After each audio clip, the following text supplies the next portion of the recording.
नमस्कार, स्वागत है आपका हमारे चैनल पर। मैं हूं आपके साथ शिप्रा सैनी। गुजरात विधानसभा चुनावों की तारीखों का ऐलान अभी तक भले ही ना हुआ हो, लेकिन राजनीति चरम पर है। चुनाव प्रचार भी जमकर हो रहा है। इस बीच बड़ी खबर जो गुजरात से सामने आ रही है वो ये है कि प्रधानमंत्री नरेंद्र मोदी ने पाटीदार नेता नरेश पटेल से मुलाकात की है। ये बड़ी खबर है गुजरात विधानसभा चुनाव से जुड़ी हुई, और साथ ही साथ आम आदमी पार्टी के लिए ये बड़ा झटका है जो लगातार पाटीदारों को साधने की कोशिश कर रही है। तमाम ऐसे हथकंडे अपनाए जा रहे हैं ताकि पाटीदार जो समुदाय है वो किसी तरीके से अपने पाले में किया जा सके। इसको लेकर आम आदमी पार्टी पुरजोर कोशिश कर रही है, लेकिन ये बड़ी खबर है कि नरेश पटेल ने प्रधानमंत्री नरेंद्र मोदी से मुलाकात की है, जो कि गुजरात के एक प्रभावशाली नेता के तौर पर उन्हें जाना जाता है।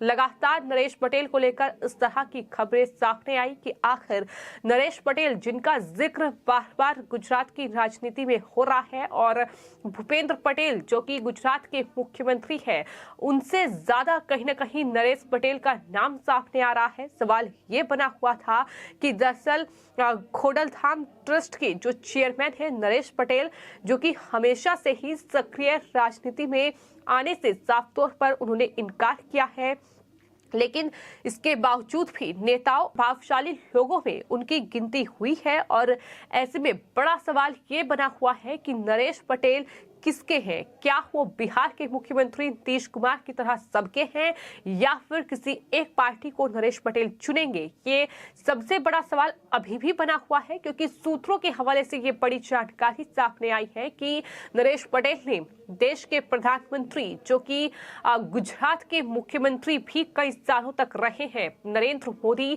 उनसे मुलाकात की है। और गुजरात विधानसभा चुनावों के लिहाज से ये बीजेपी के लिए बड़ी और बहुत अच्छी खबर कह सकते हैं, लेकिन वहीं आम आदमी पार्टी और कांग्रेस पार्टी के लिए ये बड़ा झटका है। अब सवाल ये है कि आखिर नरेश पटेल है कौन? आपको ये बता दें कि नरेश पटेल जो हैं वो गुजरात में पाटीदार नेता हैं, वो एक उद्योगपति भी हैं, और वर्तमान में वो श्री खोडलधाम ट्रस्ट के चेयरमैन हैं। खोडलधाम लेवा पटेलों का मुख्य संस्थान है, और नरेश पटेल दरअसल अतीत में लंबी चर्चा के बाद सक्रिय राजनीति में आने से साफ तौर पर मना कर चुके हैं। उन्होंने कहा था कि वो राजनीति में नहीं आएंगे, लेकिन पाटीदार समुदाय के युवा राजनीति में आए, इसके लिए ट्रेनिंग एकेडमी की स्थापना करेंगे।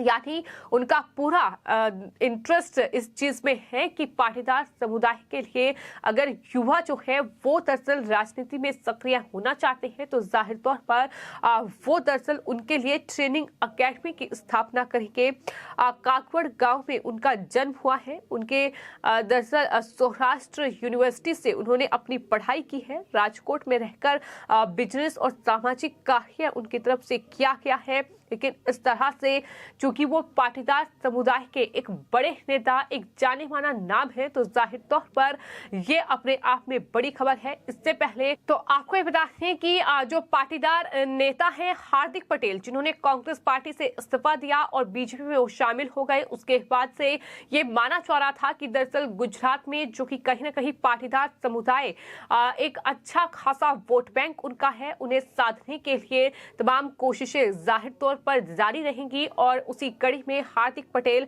बीजेपी में शामिल हुए, लेकिन उसके बाद अब नरेश पटेल को लेकर भी चर्चाएं काफी तेज है। और अब ये बड़ी खबर सामने आ रही है कि नरेश पटेल ने प्रधानमंत्री नरेंद्र मोदी से मुलाकात की है गुजरात विधानसभा चुनावों के बीच। ये बड़ी खबर है, और आपको ये बता दें कि पाटीदार समुदाय को साधने की कोशिश न सिर्फ बीजेपी बल्कि आम आदमी पार्टी भी कर रही है। और यही वजह है कि हम आपको ये कह रहे हैं कि दरअसल ये आम आदमी पार्टी के लिए बड़ा झटका है। जिस तरह से आम आदमी पार्टी के राष्ट्रीय संयोजक और दिल्ली के मुख्यमंत्री अरविंद केजरीवाल कुछ दिन पहले राजकोट के दौरे के दौरान वो खोडलधाम के गरबा आयोजन में भी पहुंचे थे, और इसे पाटीदारों पर डोरे डालने की कोशिश के तौर पर देखा गया था कि दरअसल पाटीदारों को साधने की कोशिश है। यही वजह है कि वो खोडलधाम में जो गरबा आयोजन हुआ वहां केजरीवाल पहुंच रहे हैं। केजरीवाल के खोडलधाम गरबा में जाने के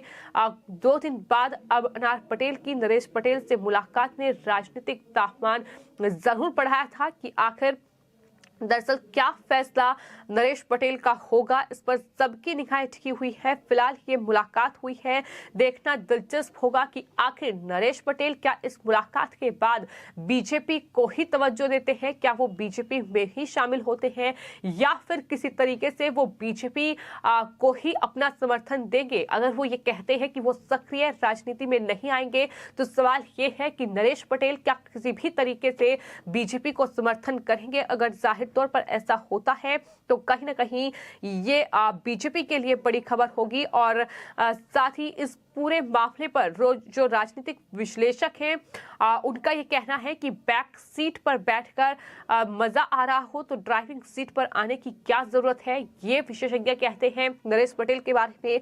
उनका मानना है कि नरेश पटेल खोडलधाम के ट्रस्टी है, लेकिन वो एक उद्योगपति भी हैं और वो राजनीति में आना चाहते हैं लेकिन सही समय का इंतजार कर रहे हैं। उनका ये कहना है राजनीतिक दल उनके सामाजिक योगदान का फायदा उठाना चाहते हैं। कौन किसका फायदा उठा पाएगा ये जाहिर तौर पर वक्त बताएगा, लेकिन फिलहाल सबकी निगाहें नरेश पटेल पर टिकी हुई हैं क्योंकि दिग्गज कह सकते हैं कि एक उद्योगपति हैं और साथ ही साथ पाटीदारों के एक नेता भी हैं। तो ऐसे में गुजरात चुनाव में फिलहाल जहां आदिवासी वोट बैंक जितना मायने रखता है उतना ही पाटीदार वोट बैंक भी मायने रखता है। और यही वजह है कि तमाम जो सियासी पार्टियां हैं वो कहीं ना कहीं अलग अलग राजनीतिक समीकरण उनकी तरफ से बनाए गए हैं, जहां आदिवासी वोट बैंक के साथ साथ पाटीदारों को साधने की कोशिश भी लगातार जारी है। लेकिन वहीं आपको ये भी बताते हैं कि इस गुजरात विधानसभा चुनाव में एक के बाद एक आम आदमी पार्टी को बड़ा झटका लग रहा है और अब